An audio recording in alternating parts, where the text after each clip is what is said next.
Hey everyone, welcome to our webinar today. We're just going to give a couple minutes for the rest of the folks to join.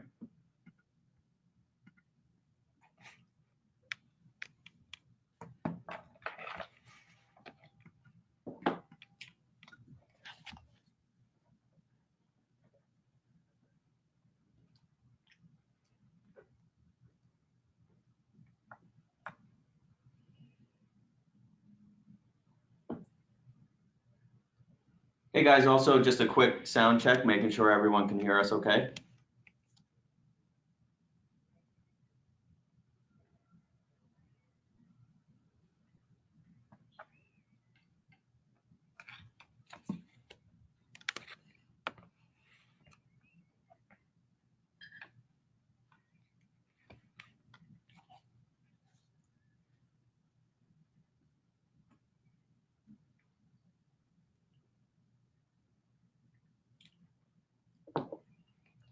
All right, everyone, let's get started. We should have everyone in now. Thanks for joining us again on a very hot topic for this morning, which is in-app bidding.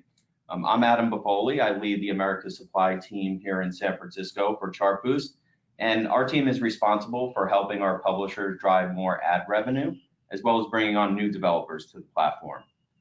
With me is Kelly Song. Hi everyone, I'm Kelly, product manager at Chartboost. I've been with the company for over 3 years. I'm in charge of our programmatic and supply product initiatives. I'm very glad to be here today to give you a deep dive on the market trend and our in-app bidding product. Cool, thanks Kelly. So just a quick intro to Chartboost if you're not familiar. Founded in 2011, we're a leading mobile advertising and monetization platform, reaching over 900 million monthly active users with over 40 billion monthly app sessions across more than 300K apps. And given our history in the mobile gaming space, our SDK is one of the most integrated amongst developers for both iOS and Google Play. We work with some of the largest mobile developers out there, such as Mobilityware, Voodoo, and Ketchup, to name a few, and mostly in the game space as of today. And we're a Sequoia-backed company with over 100 employees, and we have offices in San Francisco, which is our HQ, Beijing, Barcelona, and Amsterdam. So we're global. And just a quick overview on what we're going to cover off on today. We're going to start with how managing ads has evolved since the launch of the app stores. Then we're going to hit on some in-app bidding intros, along with terminology you're likely to hear out there in market. Then Kelly's actually going to go over the structure of a unified auction and hybrid model. And after that, we'll show you how to begin testing yourselves with Chartboost. And lastly, of course, we'll open up for some Q&A. So definitely feel free to submit your questions throughout the webinar as they come up.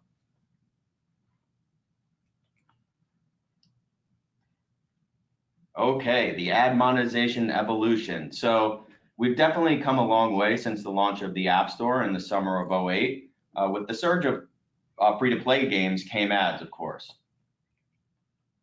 And just giving a quick timeline of how we got to where we are today.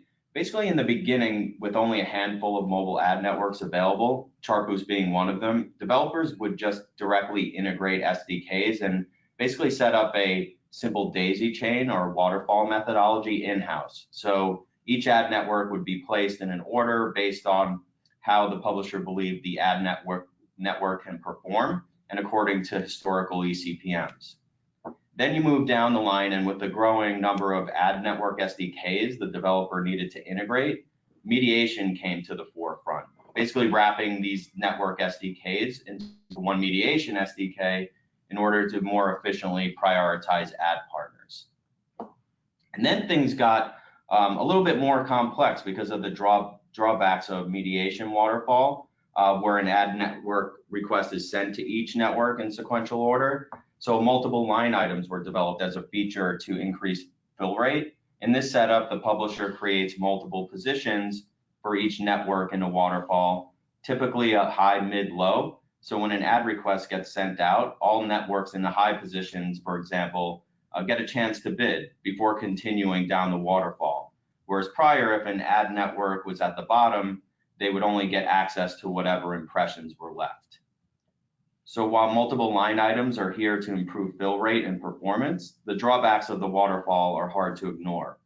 Manual optimizations of the waterfall require resources, and while even when it's fully optimized, you'll be missing out on some potential revenue from lower mediated partners who are willing to put in more competitive bids for your impressions.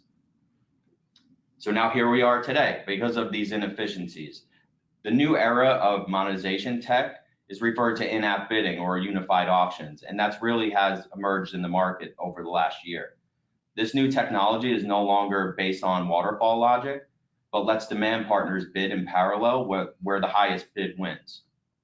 So we'll take a closer look at the in-app bidding structure in a few minutes.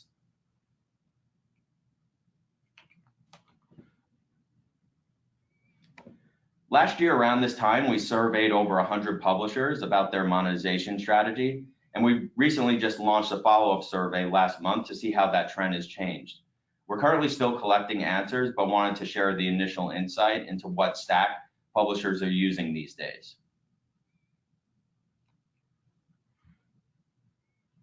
So what have we seen so far? Well, no surprise here, third-party mediation waterfall is still the monetization strategy most publishers have. I don't think that's a surprise to anybody on this call, but it's clear that third-party hybrid mediation is definitely on the rise, which is a combination of in-app bidding plus waterfall. And Kelly's going to dive a little bit deeper into that in a bit.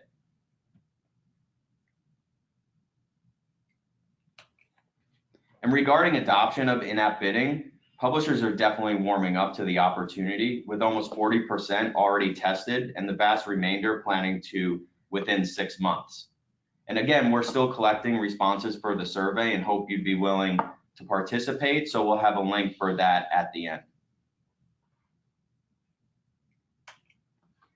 Okay, now an intro to in-app bidding. So the concept of bidding came from what's called header bidding on the web, which is a programmatic monetization / ad buying tech launched about 6 years ago. It's gained strong adoption across web publishers, with over 82% of the US's top 10,000 sites using header bidding. So we've only seen adoption increase year over year. To integrate header bidding, web publishers need to add a script of code to the header to run a unified auction for every impression. But for in-app, the technical integration for bidding technology is very different, where an actual SDK integration is required.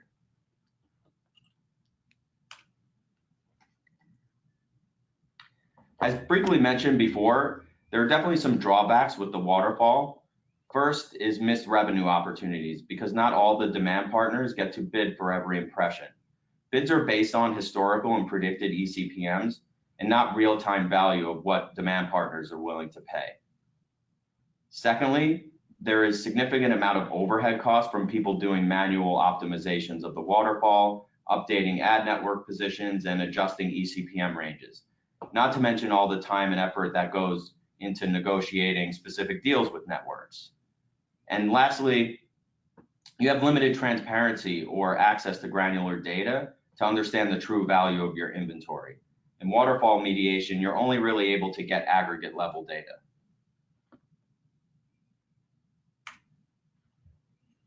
Because of these drawbacks, in-app bidding is now available to remove the manual steps and provide better performance, efficiency to developers.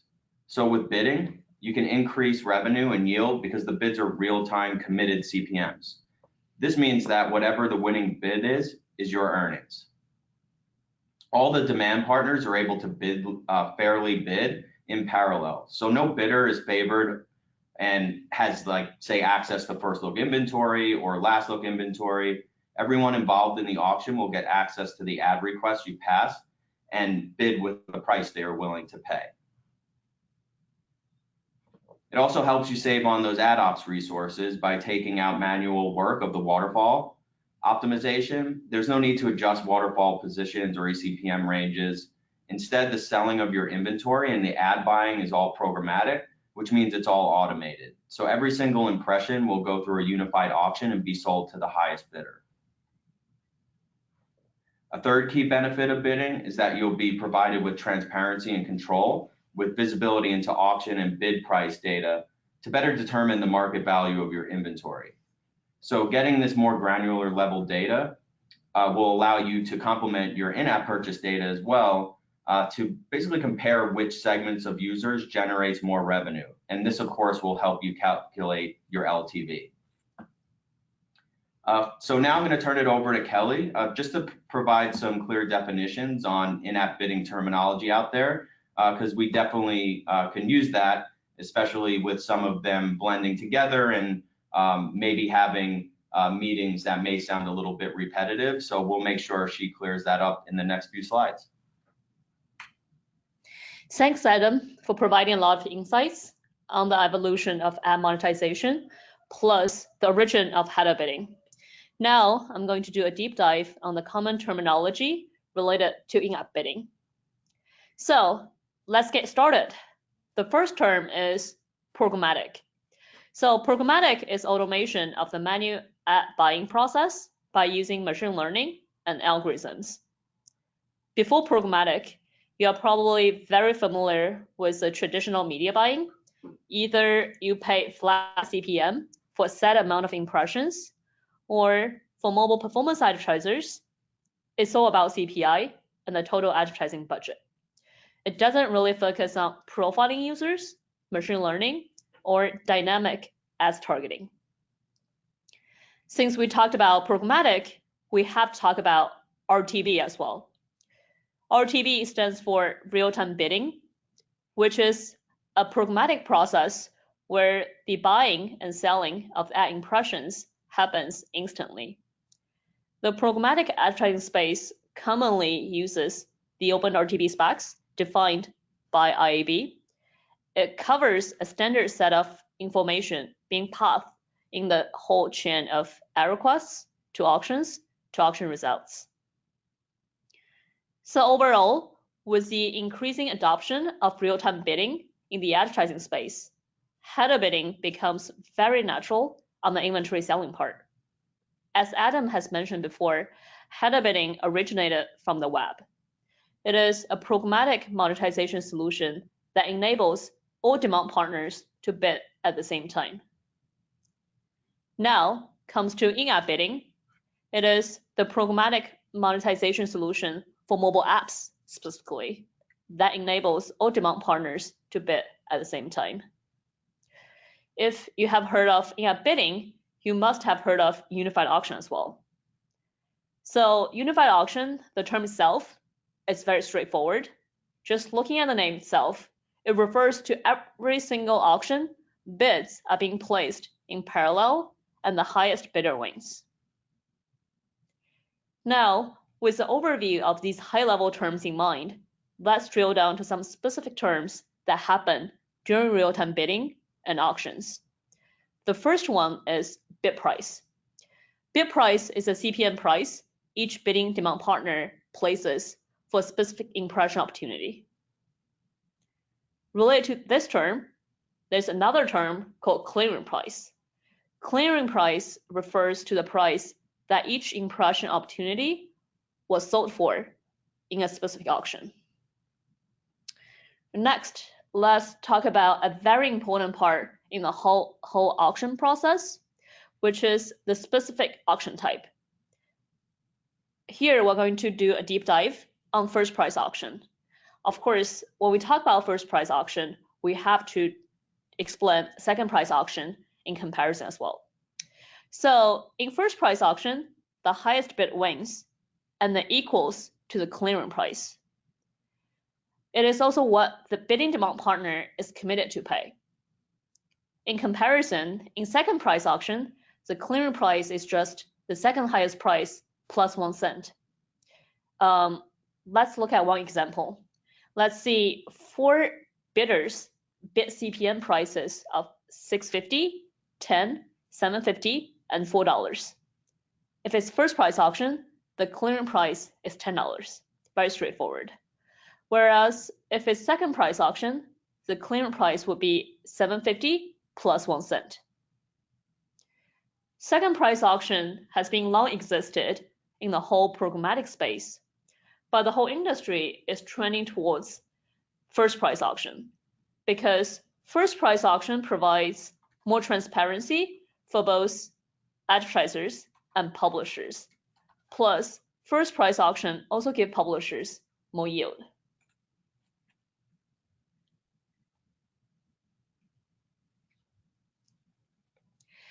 Another important term we would like to elaborate is ARPDAU. ARPDAU stands for average revenue per daily active user. The calculation itself is very straightforward, which is the daily revenue divided by the unique active users for that given day. You might ask, why is ARPDAU important? ARPDAU is a very important metric to monitor and measure the effectiveness of your monetization strategy. Your daily active user numbers might fluctuate, so measuring the overall revenue is not really a good way. Calculating ARPDAU will give you a better picture on the impact if you change your monetization strategy. Let's say if you decide to start testing some in-app bidding solutions, you should definitely keep a close eye on your ARPDAU performance before and after adding the new in-app bidding solution in your monetization stack. So we've talked a lot about different terms so far, and Adam also shared the current status on the adoption of in-app bidding among app developers. Based on our observations and our conversations with a lot of developers, we see two common types of in-app bidding setup. One is unified auctions, the other one is hybrid model. The setup of unified auctions is very straightforward, just pure real-time bidding in the whole monetization stack. When SDK gets initialized and the ad requests get sent out, all demand partners will get the bid requests at the same time and bid real-time CPM prices. We will run the auction, select the winning bid price, and further return the winning ad to the device. However, one challenge some app developers do encounter is not all the major players and ad networks support bidding CPM prices yet. So in order to support networks that cannot bid, some developers implemented or adopted the hybrid model. Hybrid model is a combination of unified auctions and the mediation waterfall. When SDK gets initialized and the ad requests get sent out, on the unified auction side, all demand partners will get the bid requests at the same time and bid real-time CPM prices. You'll run the auction, select the winning bid price. On the waterfall side, the ad request will go down the waterfall and request ads from each single network or line items sequentially. Then the highest bid from unified auction will get compared to the highest available ad from waterfall, and a better priced ad will get chosen to show to the end user. Hope these two diagrams can give you a good look at these two different setups. Next, Adam will give you an overview of our Chartboost Helium product and how to get started on Helium. Awesome, thanks, Kelly. And okay, now the fun stuff. How do you get started? Well, last month we announced Helium, which is our in-app unified auction for app developers. And we're very excited to introduce a new lightweight SDK and a brand new dashboard with auction metrics to help you get more transparency. Let me just run through some of the key features of Helium. So you'll be able to earn additional revenue without the overhaul of your current setup. With Helium, you'll be able to just add a programmatic layer on top of your existing waterfall. So included is an A/B testing feature to ensure that Helium can in fact increase revenue. And as we mentioned previously, and with the definitions Kelly laid out, it's a first price auction with no hidden fees. So the winning price equals your earnings, and no demand fees either, to ensure that all the demand partners are bidding unhindered and more competitively.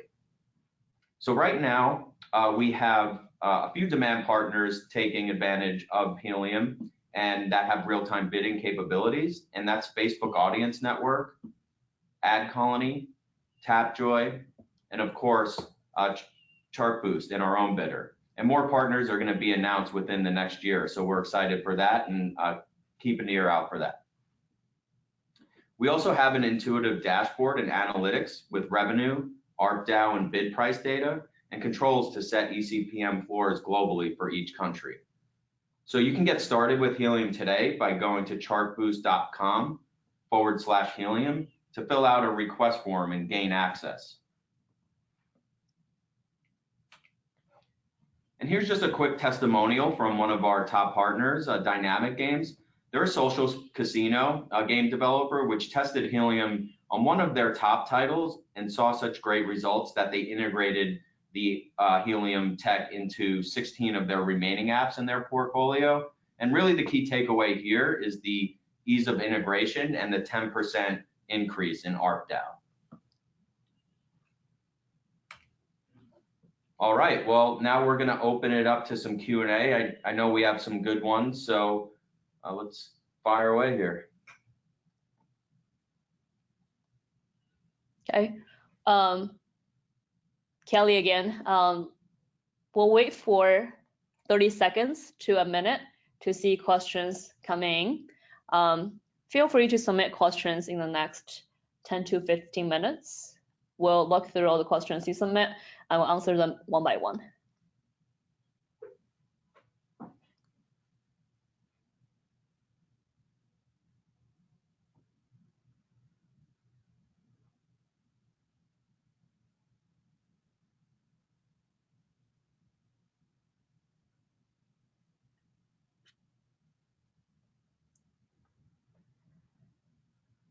Okay, cool.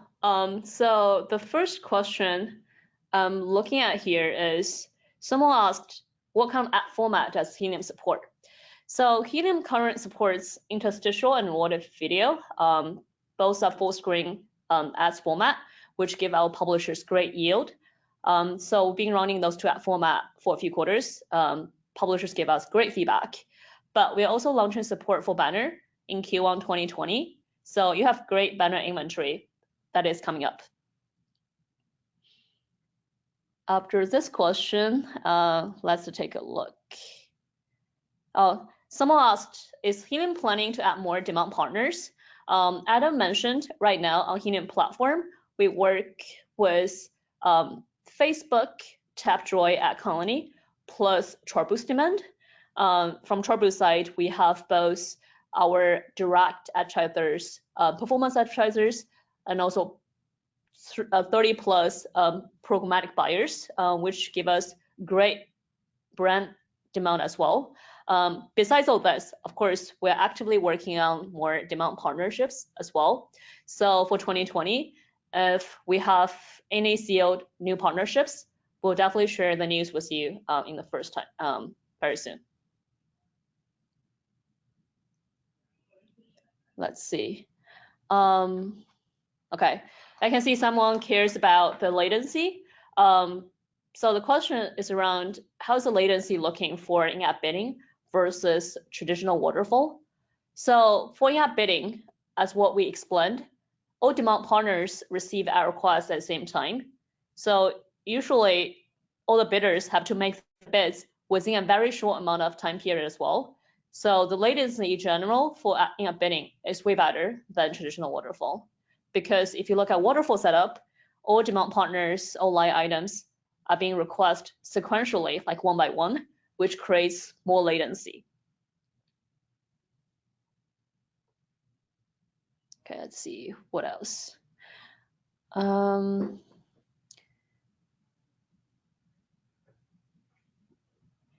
So another question people are asking is, how many publishers using Helium?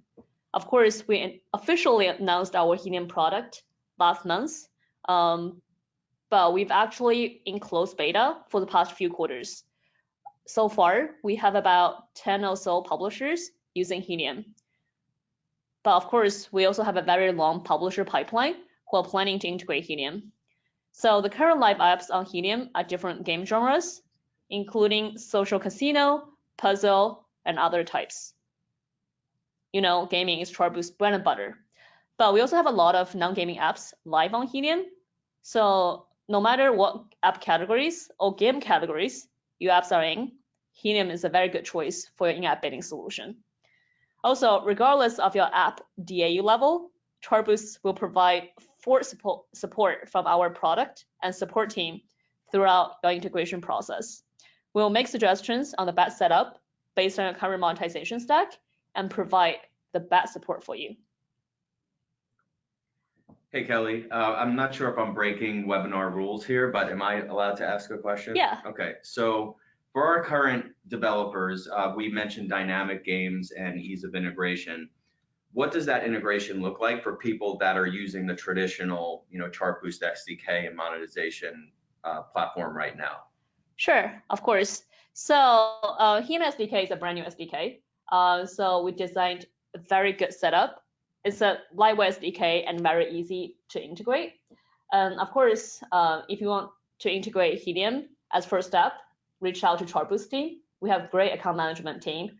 We'll have thorough discussion with you to discuss what's your current monetization stack setup, and we can suggest how to fit Helium in your monetization, whether it's A/B test structure or we put Helium as part of your overall in-house exchange/mediation stack, or we put Helium outside on top of your third-party mediation stack. We can discuss different setups to see which works the best for you. We'll discuss which app you're interested in testing, and we'll give you access to the brand new Helium dashboard. That's where you can download Helium SDK and check out our Helium technical documentation. From that point on, we'll work closely with your technical team to make sure the Helium SDK integration process is seamless. And after you go live, of course, we'll work together with you on monitoring the performance, especially around opt-out metric we talk about, to see how is Helium making impact on your overall ads revenue. Gotcha. And just a quick follow-up to that. If I'm a developer and I have all the ad network SDKs that are working with Helium right now, do you have a recommendation on where I should start? Say I have a portfolio of 10 apps, but most of the traffic goes to the top 2 apps. Should I be starting somewhere in the middle just to gauge performance, or am I going all in on my biggest application? Yeah, so I think we have a few different options for you. Of course, we can start with a mid-tier app of yours, or if you really care about your ad revenue on your top apps, you can also do A/B test to begin with. Got it. Yeah. Okay, cool.